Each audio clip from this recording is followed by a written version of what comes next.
تعالوا نعمل مع بعض النهاردة تصميم زي اللي قدامكم ده من البداية للنهاية من خلال الذكاء الاصطناعي. الحكاية كلها بتتلخص في الوصف المناسب علشان يقدر يطلع لك أفكار جديدة وجميلة بالشكل ده. فسلام وتحياتي ليكم جميعا، معاكم أخوكم أبو حمزة. تابعوني لنهاية الدرس علشان تعرفوا هنعمل كده ازاي.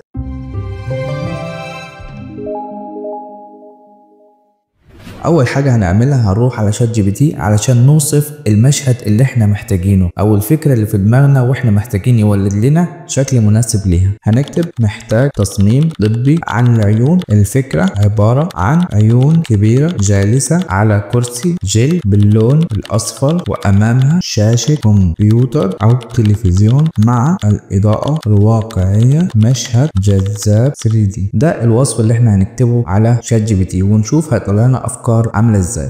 هنضغط على انتر وننتظره لما يحن. هنشوف شات جي بي تي هيطلع لنا ايه الشكل اللي فهمه من الكلام او الوصف بتاعنا عامل ازاي، وده كان الشكل اللي طلعه لنا شات جي بي تي. طبعا دي اول نتيجه معانا. احنا هنخليه يعمل لنا برومنت باللغه الانجليزيه وهناخده على موقع تاني علشان نشوف ايه النتيجه برضو اللي هيطلعها لنا. هنكتب له محتاج برومنت باللغه الانجليزيه. هناخد البرومنت اللي عمله لنا شات جي بي تي كوبي وهنروح على موقع وش، وده بالنسبه لي الموقع المفضل لتوليد الصور. هحط له هنا البرومنت اللي انا اخدته من شات جي بي تي واضغط على السهم ده واشوف ايه النتيجه.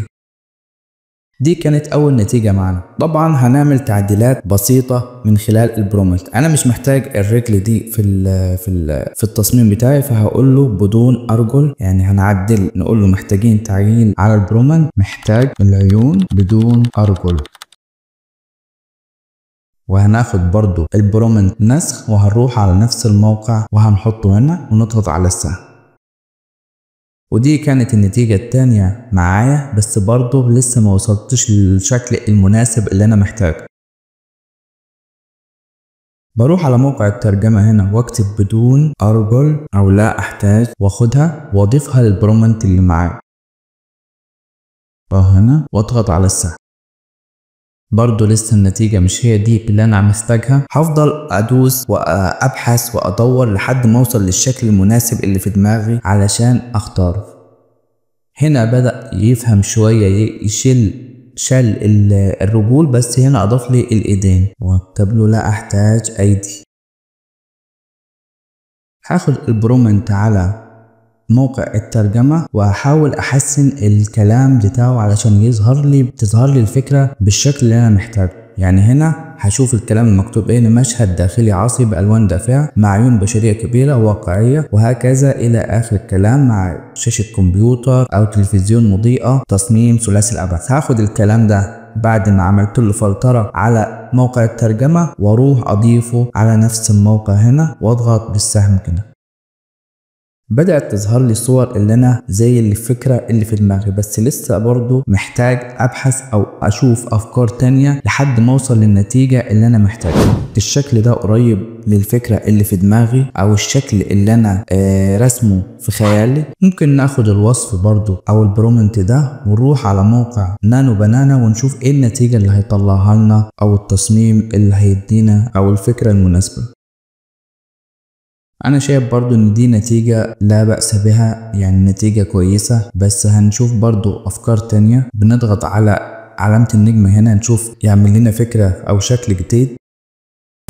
بعد بحث على الثلاث مواقع اللي احنا اشتغلنا عليهم، سواء على نانو بنانا او على شات جي بي تي او على موقع وش، انا بصراحة شايف الصورة المناسبة ممكن تكون دي انسب صورة او انسب شكل طلع لي عن الفكرة اللي انا في دماغي. فبضغط على علامة الثلاث نقط اللي هنا وبحملها. بروح بعدين على موقع الفوتوشوب وافتح مقاس 1500 بكسل في 1500 بكسل، ريزولوشن 150، الوان RGB. بعمل جايد 1 سنتي علشان يحمي التصميم بتاعي من 4 جوانب، وبروح اجيب الصورة اللي انا عملتها من خلال الذكاء الاصطناعي.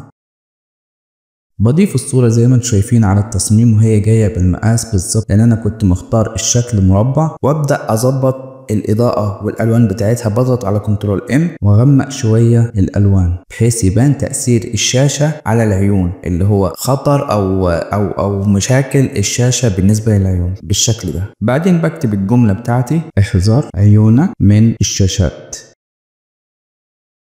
بكبر شوية الكتابة بتاعتي، بخلي الجملة اللي من تحت باللون الابيض. بعدين بجيب صورة مستطيل او مربع وبخليه تحت الكلام بالطريقة دي بحيث يفصل لي او يظهر لي الكلام في التصميم.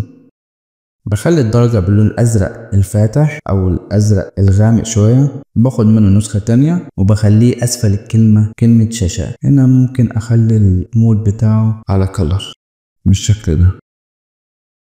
بعدين بحدد الثلاث طبقات مع بعض واضغط على كنترول تي واروح فوق واخلي الزاوية الميل على -5 بالطريقة، واخليها شوية ناحية الشمال كده بحيث تبقى فوق العيون مباشرة. بعمل ظل خفيف للكلام، بروح على دروب شادو واعمل لهم ظل بسيط عشان يظهر الكلام كأنه مجسم 3D.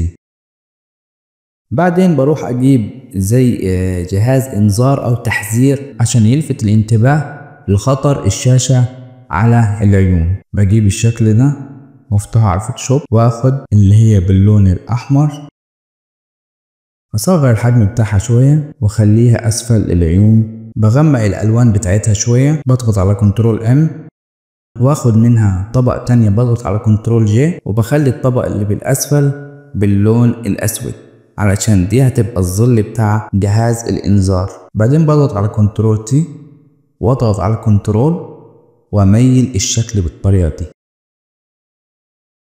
بعدين بروح على قائمة فلتر وبختار بلور جيلري واختار رابع واحدة اللي هي دي، واختار البوينت هنا والسهم ده كده وازود السبيد شوية واميل الكيرف بتاع السهم بالطريقة دي.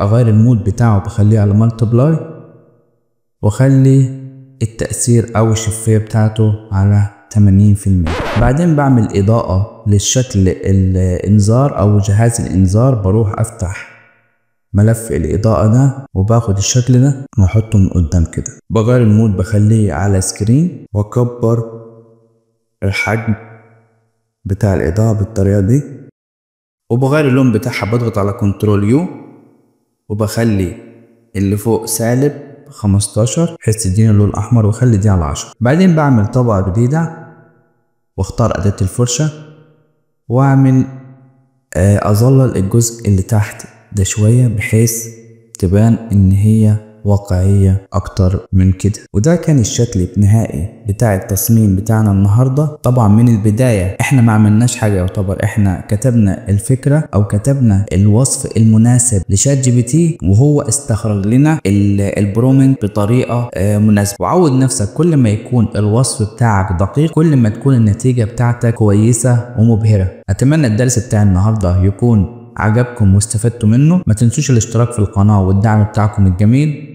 والسلام عليكم ورحمة الله وبركاته.